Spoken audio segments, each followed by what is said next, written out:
Alrighty, we have the Russian troll stupidity is back again. So despite Rotten Tomatoes several months ago saying, no, all the negative reviews that you see for The Last Jedi are real, we have a professor who knows better. And so we have the Star Wars The Last Jedi negative buzz amplified by Russian trolls study finds. Now, studies mean we're lying to you and just try and figure out who paid for this. So this comes from the Hollywood Reporter. Not the best and most reputable of sites. But hey, it's what we've got.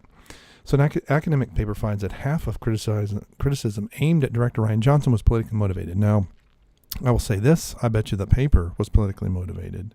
What's amazing is when all this stuff can't happen many months ago, I actually started looking at the reviews. And the negative reviews were in depth, and all of this is the best movie ever type responses were the same thing over and over and over and over and over again. It was amazing. So did Star Wars The Last Jedi destroy the franchise and permanently rupture the fandom as its critics melodramatically? Right, really? So we already off the bat we have a poke at the fandom menace have accused of it doing. No, actually, those of us who are really fully aware of what's going on, The Force Awakens is what started the rupture, and just The Last Jedi just shit down its throat. According to a new academic paper by researcher Morten Bey, the answer is clearly no. Now, I don't know who Morten Bey is, and I bet you we won't find out. The paper, and I'm gonna click on it and load up another tab, titled Weaponizing the Haters, The Last Jedi and the Strategic Politicalization of Pop Culture Through Social Media Manipulation. So nice big long academic title that is meaningless. Examines the online response to 2017's Last Jedi movie that has come to be considered controversial amongst the larger fan base of the franchise. Because it's dumb. It's really, it's a 12-year-old fantasy, or maybe not even 12-year-old. A really poorly written, very poorly directed, very poorly hung together, very long, tedious, boring. Bey suggests that reputation may not be earned. Oh, baloney. And instead finds evidence of deliberate, organized political influence, measures disguised as fan arguments. Now, interesting term there. Evidence. I bet you we see none. He continues, I can't read this morning. The likely objective of these measures is increasing media coverage of the fandom conflict, thereby adding to and further propagating a narrative of widespread discord and dysfunction in American society. Persuading voters of this narrative. See, this is the Russian bot nonsense, the Russian hacking of our election put to something else. Really a strategic goal of the U.S. alt-right movement. There is no alt-right movement. Okay? All 12 of those morons gathered in Virginia and were beating the living crap out of the Antifa. They're both fascists. There is no alt-right movement. What there is we are sick of government movement from all sides. I know people that aren't even classic liberals, that are big government liberals, that are completely sick of all of this stuff. The paper analyzes in depth the negative online reaction, which is split into three camps. Now, I bet you we're not going to get the Oxford comma here, are we?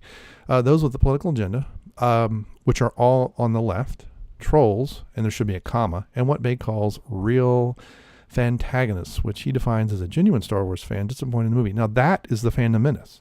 The fandom menace are people that maybe they liked The Force Awakens, maybe they didn't, but The Last Jedi was a bridge too far. And they also see the toys on the shelves. See, this doesn't explain why aren't the toys selling then? Are there alt-right, neo-Nazis standing in front of Toys R Us and Walmart? And if you have a Kmart, and of course Toys R Us is now closed, and all your local toy stores, not letting people buy Star Wars toys. I mean, like what we had when Barry was elected the first time around, like in Philadelphia, we had massive voter intimidation and a single person arrested. And all from the left, and they were all black, by the way, doing the intimidation. I mean, there were lots of white voters. Now, I don't think it would have mattered. Barry would still been elected because, our elections are bought and paid for before we even vote. But a number of these users appear to be Russian trolls. Now, appear, that is a very key word. That means there's no evidence.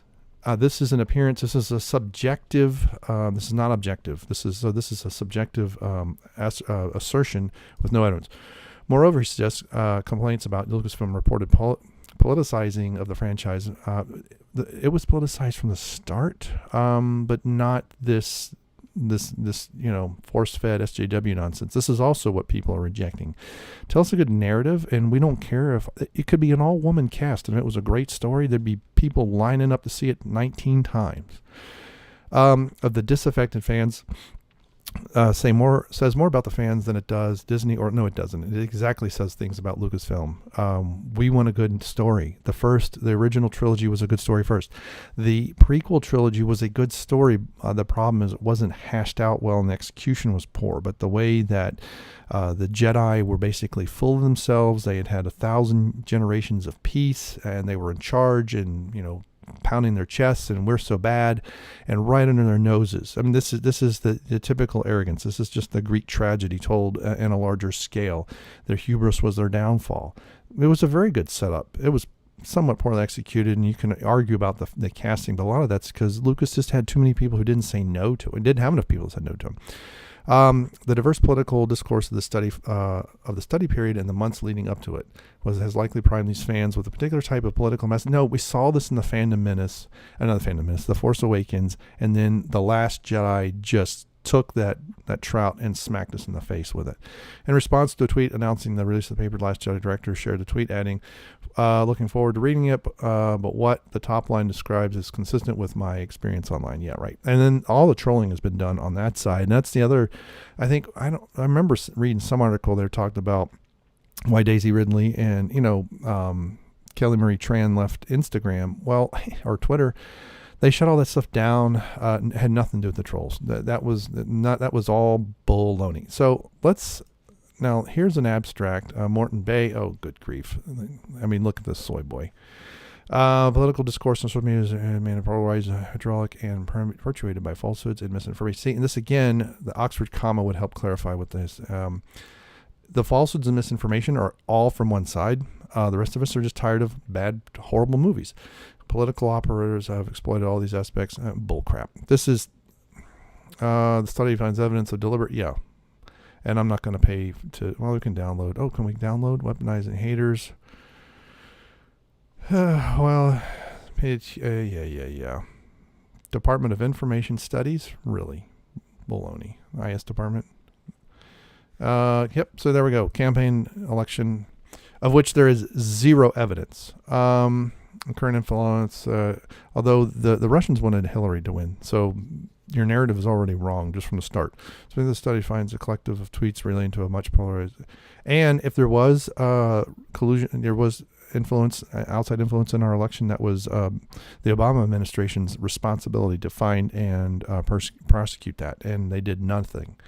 So that ought to tell you. This actually more than half are bots. Right. So we've gone from being, fanboys who didn't have our expectations met and didn't have our headcanon realized to now we're just a bunch of bots. Eventually, just make up your mind. Described conflict as being less to do with the movie itself and more to do with political polarization in the Western society. Yeah, well, that's because it's full of SJW nonsense, and that's the biggest problem. And it wasn't a good story even without the SJW nonsense. In the almost 3-hour runtime, there's about 20 minutes of good movie in there. There's some really brilliant moments in The Last Jedi. It's so, it's anti-capitalist. It's, woman power, or the women, respect the women. Men are stupid. Men are idiots. So basically, when you start from a political narrative, that's all you're going to find. And that's when this thing started with a political narrative. And so the author himself has his own serious political biases. And so anything that, any opinion that's expressed that he doesn't agree with is going to be a troll or a bot or a sock puppet or whatever.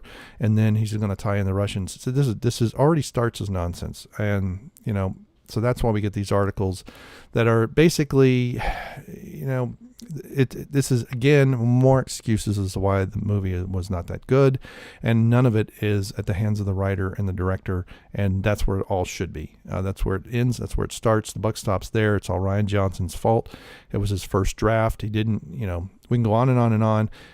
Very similar things as why the prequels don't hang together too well, but at least they were much better attempts, and they did not destroy the lore and the universe. They did retcon, George did retcon some stuff. I mean, some things he retconned so bad that they had to redo the Empire Strikes Back, the re-release, the extra special edition, they had to redo the conversation between Vader and the Emperor.